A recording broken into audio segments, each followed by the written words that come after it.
ये जापान के अंदर पहली मस्जिद है जो मुसलमानों ने बनाई थी। इनका ताल्लुक़ कराची के साथ है, जामियतुर रशीद में।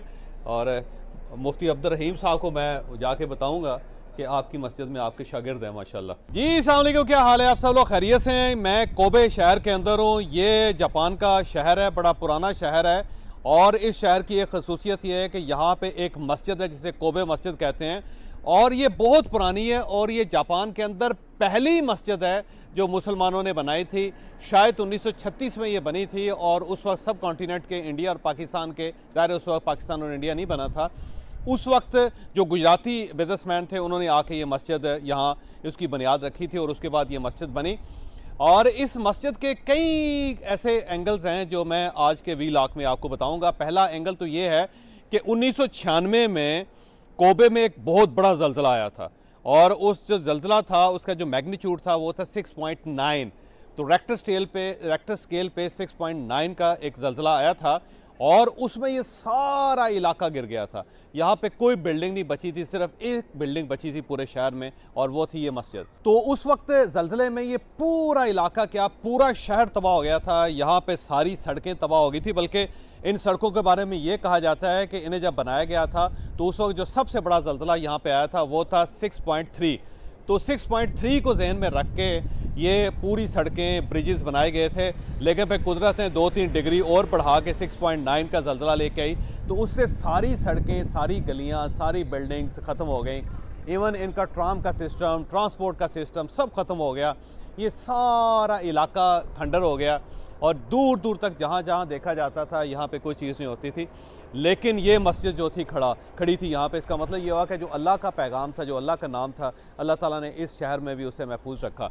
तो मैं बड़ी दूर से चलते चलते ओसाका पहुँचा। ओसाका के बाद यहाँ पे कोबे आया, और कोबे के अंदर इस मस्जिद के सामने खड़ा हुआ। मैं मस्जिद को अंदर से भी आपको दिखाऊंगा। तो ये अल्लाह का जो पैगाम है उसे देखें कि अल्लाह ताला ने कहाँ कहाँ पहुँचाया, और उसके बाद उसे कैसे कायम रखा।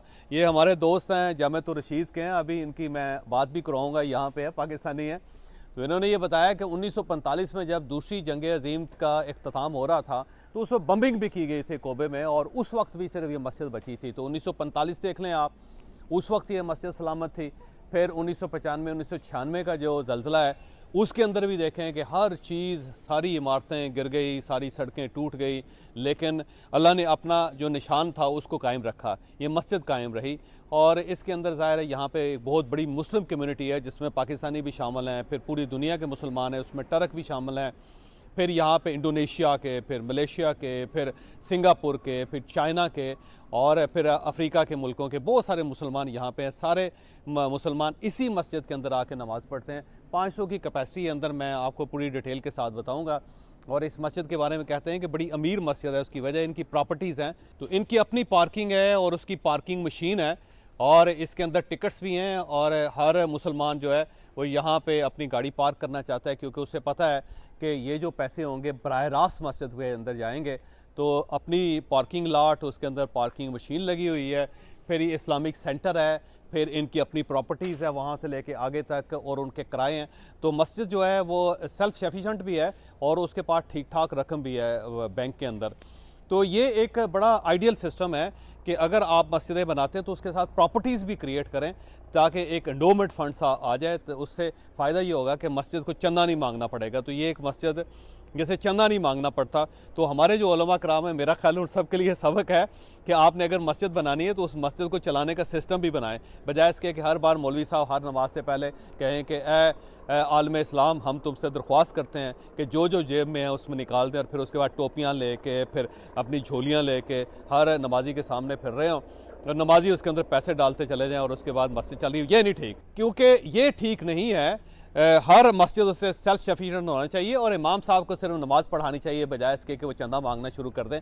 तो मुझे बड़ा अफसोस होता है कि जब भी किसी मस्जिद में जाते हैं और वहाँ से फिर सब इमाम और नमाज से पहले वो दरख्वास्त कर रहे होते हैं कि अल्लाह के नाम पे पैसे जमा करें, और फिर एक उन्होंने बच्चे रखे होते हैं जो बच्चे चादरें लेके और टोपियाँ लेके और चंदे के बॉक्स लेके फिर रहे होते हैं। तो ये बड़ी शर्मिंदा करने वाली बात है। तो हमें जापान से सीखना चाहिए, जापान के मुसलमानों से, कि किस तरह आप मस्जिद को सेल्फ सफिशिएंट कर सकते हैं, और उसका एक ऐसा मॉडल बना सकते हैं कि जिससे लोगों को फ़ायदा हो सकता है। तो मैं अब मस्जिद में अंदर भी लेके जाऊंगा, फिर जो हमारे यहाँ पे पाकिस्तानी भाई हैं उनसे भी आपकी बात करवाते हैं। तो यहाँ पे हर नेशन का मुसलमान मौजूद है, उसमें स्कार्फ के मुसलमान स्कार्फ लगाया हुआ है ख़वातीन ने, फिर जो दूसरे मुसलमान है उसमें बारिश भी हैं और बड़े शानदार किस्म के लोग होते हैं।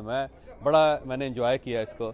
और इसके अंदर जापानीज़ भी मुसलमान हैं, ये बड़ी दिलचस्प बात है कि जापानीज़ भी मुसलमान हैं। तो अब हम मस्जिद के अंदर की तरफ जा रहे हैं, तो यहाँ पे जापानीज़ मुसलमान हैं, फिर इंडोनेशियन मुसलमान हैं, फिर मलेशियन मुसलमान हैं, फिर यहाँ पे अरब मुसलमान हैं। तो ये बड़ी अच्छी बात है। और सफाई देखें आप, सफाई सुथराई देखें, वही सफाई जो जापानीज़ की है वही आपको यहाँ पर नज़र आ रही है। यहाँ पे एक कंस्ट्रक्शन वर्क चल रहा है, लेकिन वो कंस्ट्रक्शन वर्क भी बड़ी ही इज़्ज़त के साथ, तहज़ीब के साथ, जो एक जापानीज़ स्टैंडर्ड है उसके मुताबिक चल रहा है। तो हम मस्जिद के अंदर जा रहे हैं और उसके बाद आप देखें वो हमारे दोस्त हैं और इनका ताल्लुक़ कराची के साथ है, जामियतुर रशीद में। और मुफ्ती अब्दुल रहीम साहब को मैं जाके बताऊँगा कि आपकी मस्जिद में आपके शागिर्द हैं माशाल्लाह। तो मुफ्ती साहब का क्या हाल है, रब्ता रहता है उनसे? जी। तो ये देखिएगा ये अंदर है और मैं अब इनको माइक दूंगा। अस्सलाम वालेकुम, क्या हाल है? तो मैं इनको माइक देता हूँ, साथ साथ ये बताते जाते हैं कि मस्जिद में बाकी क्या क्या फैसिलिटीज़ हैं। तो अब हम अंदर चल रहे हैं, देखिएगा, और मुफ्ती साहब से फिर पूछेंगे। यहाँ पे जो विजिटर्स होते हैं वो भी आते रहते हैं, वो देखते रहते हैं। ये जरी रेनोवेशन चल रही है, देखें कितने प्यार से इसको रेनोवेट कर रहे हैं, कितने मज़े से चीज़ें लगा रहे हैं माशाल्लाह। अभी कुछ जापानीज़ थे, उन्होंने जाके विज़िट की अंदर मस्जिद। तो ये हमारे जो दोस्त हैं ये कराची से हैं, जामियतुर रशीद, और मुफ्ती अब्दुल रहीम साहब को मैं बताऊंगा पाकिस्तान जाके कि आपके शागिर्द कहाँ कहाँ तक फैले हुए हैं, देखें। और ये माशाल्लाह कॉर्पोरेट बड़ा अच्छा है, नमाज अदा हो रही है, तो बुरा लग रहा है कि डिस्टर्ब कर रहे हैं हम उसमें। तो मेंबर है सामने, और मेरा ख्याल है ये बहुत पुराना स्टोन है और ये पुरानी कंस्ट्रक्शन है, इसी तरह एज़ इट इज़ कायम है। ये इस मस्जिद की मैं आपको थोड़ी सी हिस्ट्री बताऊंगा। ये मस्जिद जो है 1935 में बनी, इसकी तामीर 1935 में हुई। इसमें इंडिया के एक मुसलमान ने इसमें तकरीबन 70% डोनेशन की, बाकी और मुसलमानों ने की। यहाँ और अरब मुसलमानों ने और दूसरे मुल्कों के मुसलमानों ने इसमें डोनेशन दिया। तो 1935 में ये मस्जिद बनी। फिर 1945 में जो दूसरी जंग अज़ीम थी, तो अमेरिका की जहाज़ों ने यहाँ बमबारी की, तो पूरा कोबे जो है वो तबाह हुआ। उसकी तस्वीर भी यहाँ मौजूद है, उस तस्वीर में आप देख सकते हैं। सिर्फ ये अल्लाह का जो घर है, ये मस्जिद, ये पूरा सालिम रहा। उसके बाद जो है 1995 में जो ज़लज़ला आया बहुत बड़ा, ये कोबे में 17 जनवरी 1995। जी। तो उसमें भी ये मस्जिद उसी तरह अल्लाह ने महफूज रखा। उसकी भी तस्वीर मौजूद है, NHK जापान की ली गई तस्वीर है। तो उस वक़्त यानी जापान की जो आर्मी थी, तो चूँकि इर्द गिर्द की इमारतें मौजूद नहीं थी, सारी तबाह हो चुकी थी, इसी मस्जिद में उन्होंने पनाह ली। अच्छा। इसी तरह ज़लज़ला के दौरान जो है ये जितने भी पड़ोसी थे, उन्होंने यहाँ पे जो है वो क़ियाम किया और उनको मुफ्त खाना दिया गया, और उस तरह तो 2 हफ्ते यहाँ रहे। तो आप देख रहे हैं ये जो डिज़ाइन है ये भी पुरानी है, 88 साल पहले की है। ये शीशे और दरवाज़े और खिड़कियाँ ये सब जो है 88 साल पहले की है। जंग के दौरान भी ये इसी तरह अल्लाह ने इसको महफूज रखा, ज़लज़ले के दौरान भी महफूज रखा, और आज तक जो है ये कायम दायम है। तो ये अल्लाह का एक बहुत बड़ा मौजूदा है, अल्लाह का घर है माशाल्लाह। और कितने मुसलमान हैं यहाँ पे टोटल? यहाँ पे वैसे यहाँ तो जुम्मे के दिन दूर दूर से आते हैं, जैसे ओसाका से आते हैं और योगोकेन से पूरा लोग आते हैं। 400-500 जुम्मे के दिन जो है मुसलमानों की जो तादाद होती है तो 400-500 के करीब होती है। बाहर भी कभी हम जो है ना सफ़े बिछाते हैं। इस मस्जिद की जो है ना एक बेसमेंट है, और ये पहली मंजिल है, दूसरी मंजिल लेडीज़ की है, और तीसरी मंजिल है। तो ये सारे जुम्मे के दिन और ईद के मौके पर इस्तेमाल होते हैं। इस तरह रमज़ान में और ईद के मौके पर एक खल्क़ खुदा का एक हुजूम होता है। तो अच्छा, सवाल ये है कि ये कोबे के अंदर कितने मुसलमान हैं? कोबे में जी, कोबे के अंदर मुसलमान तकरीबन फैमिलीज़ में बताऊंगा 500 जी 500 फैमिलीज़ हैं और लोग आ रहे हैं, तो इसमें तादाद में इजाफा होता रहता है। और सबसे ज़्यादा मुसलमान किस इलाके के हैं, किस मुल्क के हैं? जी पाकिस्तानी, वो तो ज़ाहिर है कि पाकिस्तानी और इंडिया। हाँ, यहाँ कोबे में इंडियन भी लोग रहते हैं, लेकिन मुसलमान पाकिस्तानी ज़्यादा हैं। और अरब के मुल्क के लोग भी यहाँ रहते हैं। ठीक हो गए। और आप अपना नाम क्या है और कहाँ से हैं आप? जी जी, मेरा नाम फजल अमीन है और मैं पेशावर सवाबी से मेरा ताल्लुक़ है और जामिया रशीद में मैंने तालीम हासिल की। वहाँ दरस निज़ामी की तालीम, फिर जो है ना तख़स्सुस फ़ी फ़िक़्हुल मामलात, और कराची यूनिवर्सिटी से MBA भी किया फ़ाइनेंस में, जो कि एक तख़स्सुस के साथ MBA और साथ मिला जुला कोर्स होता है। और उसके बाद फिर मैंने यहाँ जापान में मैं आया, 6 साल यहाँ अल्हम्दुलिल्लाह हो गए। तो आप यहाँ पे बराह रास्त आए इसी जॉब के लिए या फिर आपको कोई और काम था? और नहीं, फिर यहाँ पे मैं इसी काम के लिए आया, माशाल्लाह। खिदमत के लिए। और कोई जापानीज़ को मुसलमान भी किया अब तक आपने? जी जी जी, बहुत ज़्यादा जापानीज़ आते हैं, शहादा करते हैं, इस्लाम में दाखिल होते हैं और बाज़ लोग शादी भी करते हैं उसमें। तो उसकी एजुकेशन का ख्याल रखना, और तो इसी तकदो में रहते हैं, क्योंकि मुसलमान हो जाते हैं फिर उनके मुख्तलिफ मसाइल भी होते हैं, उनकी एजुकेशन का, वो नमाज सीखना, सिखाना, याद करवाना। तो अल्हम्दुलिल्लाह उस पर हमने काम भी किया, और नमाज के बारे में, वज़ू के बारे में, उसके लिए जापानी में हमने एक बुक भी तैयार की है। अच्छा मौलाना, यहाँ पे कहा जाता है कि जितने इस्लामिक सेंटर हैं वहाँ पे जो ख़वातीन, जापानीज़ ख़वातीन हैं, वो जब इस्लाम कबूल करती हैं तो उनकी ख्वाहिश होती है कि किसी मुसलमान के साथ शादी हो जाए, तो एक रजिस्टर बना होता है जिसके अंदर को आप मैच मेकिंग भी करते हैं। वो तो यानी हर एक का अपना कहीं पर इंतज़ाम होता है और कहीं पर नहीं होता है। बाकी जो है वो यानी कोई जो है स्टडी करके, ज़्यादातर लोग जो है वो स्टडी करके, इस्लाम को स्टडी करके, कुरान को स्टडी करके फिर इस्लाम की तरफ आते हैं। तो इस्लाम को स्टडी करके, कुरान पाक को स्टडी करके, उसका तर्जुमा पढ़ के और इस्लामी लिटरेचर पढ़ के वो फ़ैसला कर लेते हैं कि हमने इस्लाम कबूल करना है, और वो अपनी जो सेटिस्फेक्शन के लिए वो मज़हब चूज़ करते हैं। तो वो उसको इस्लाम जो है, अक्सर हमें बोलते हैं कि हमें इस्लाम सबसे ज़्यादा अच्छा मज़हब नज़र आया। ऐसे केसेस भी हैं कि किसी मुसलमान से उसकी दोस्ती हो गई और दोस्ती के बाद वो शादी कर लेते हैं, तो जाहिर है कि मुसलमान का निकाह तो गैर मुस्लिम से नहीं हो सकता, इसलिए लामहला उसको मुसलमान होना भी पड़ता है। लेकिन उसके बाद अगर वो उसकी एजुकेशन का ख्याल रखे तो वो एक अच्छा मुसलमान हो सकता है। अच्छा, आपसे एक सवाल ये भी है कि देखें, आपने पाकिस्तान के अंदर भी मुसलमान देखे हैं और यहाँ पे जापान के अंदर भी मुसलमान देखे हैं, तो जापानी मुसलमान में और पाकिस्तानी मुसलमान में क्या फ़र्क है? जी, बहुत बड़ा फ़र्क है। हम तो नस्ली मुसलमान हैं और उसने बाकायदा जो है वो इख्तियार करके मज़हब को इख्तियार किया होता है, मुताला करके। और जो जापानियों के अंदर जो अखलाक है वो तो पूरी दुनिया में मशहूर है। तो वो झूठ नहीं बोलते, वादे की पाबंदी करते हैं, वक्त की पाबंदी और इसका लिहाज करते हैं, बहुत ख्याल रखते हैं इसको, झूठ नहीं बोलते। आपको कोई चीज़ बेचेंगे तो उसमें आपको बताएंगे ये उसका ऐब है, इस चीज़ के साथ ये उसकी प्राइस है, उसकी प्राइस भी कम करके आपको बताएंगे। तो अक्सर लोग यही कहते हैं कि भाई इनको सिर्फ कलमा पढ़ने की ज़रूरत है, बाकी इनकी तरबियत हो चुकी है। और प्रैक्टिकली ना ये चोरी करते हैं, ना वो अलग वजह है कि इनकी कल्चर ऐसा है, या जो है वो कानून से डरते हैं, क्योंकि कानून की इम्प्लीमेंटेशन भी बहुत है यहाँ पे। तो जो भी है, लेकिन इनके बच्चों में स्कूल से यही तालीम होती है, लिहाजा वो ज़ाहिर है कि। अच्छा, इसमें मौलाना ये फरमाइएगा कि अमूमन जो हमारी मस्जिदें होती हैं उसमें सफाई का ख्याल नहीं रखा जाता। यहाँ पे इतनी ज़्यादा सफाई है, देखें मैंने देखा पेंट कितना अच्छा हुआ है और कॉर्पोरेट कितना साफ़ सुथरा है, और यहाँ पे जापानीज़ जो है इसकी मेंटेनेंस कर रहे हैं। तो ये मेरा ख्याल है सीखना चाहिए पाकिस्तानियों को इससे। जी, सफाई तो जापान जिस तरह अखलाक में मशहूर है, जापानी लोग तो इस तरह सफाई में।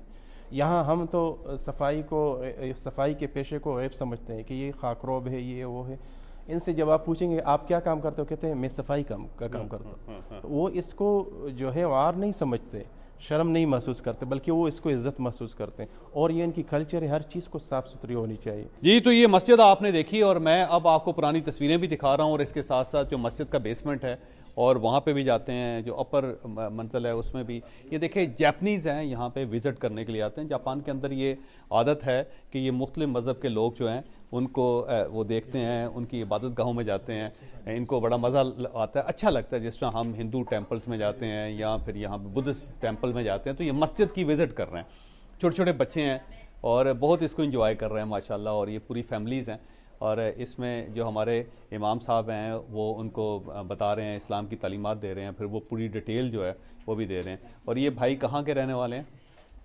जी, वो नाइजीरिया के रहने। ये नाइजीरियन मुसलमान हैं जो यहाँ पे आए हैं, और उसमें इसको और आज़ान भी यही देते हैं, मौज़न भी यही हैं। और अब हम ये इस साइड से बाहर की तरफ जा रहे हैं, फिर इसकी बेसमेंट में लेके जाता हूँ मैं आपको, आप दिखाता हूँ कि मस्जिद का बेसमेंट कैसे। ये देखें माशाल्लाह इतनी ज़्यादा सफाई, इतनी ज़्यादा सफाई। ये लेडीज़ का पोर्शन है, ये दरवाज़ा लेडीज़ के लिए है। तो यहाँ बाहर शूज़ हैं लेडीज़ के, तो लेडीज़ इस साइड से आती हैं और दूसरे जो हैं वो दूसरी साइड से आते हैं। बेसमेंट देखते हैं, और क्योंकि छोटी सी मस्जिद है लेकिन है बड़ी साफ़ सुथरी माशाल्लाह और इंतहा दर्जे की खूबसूरती।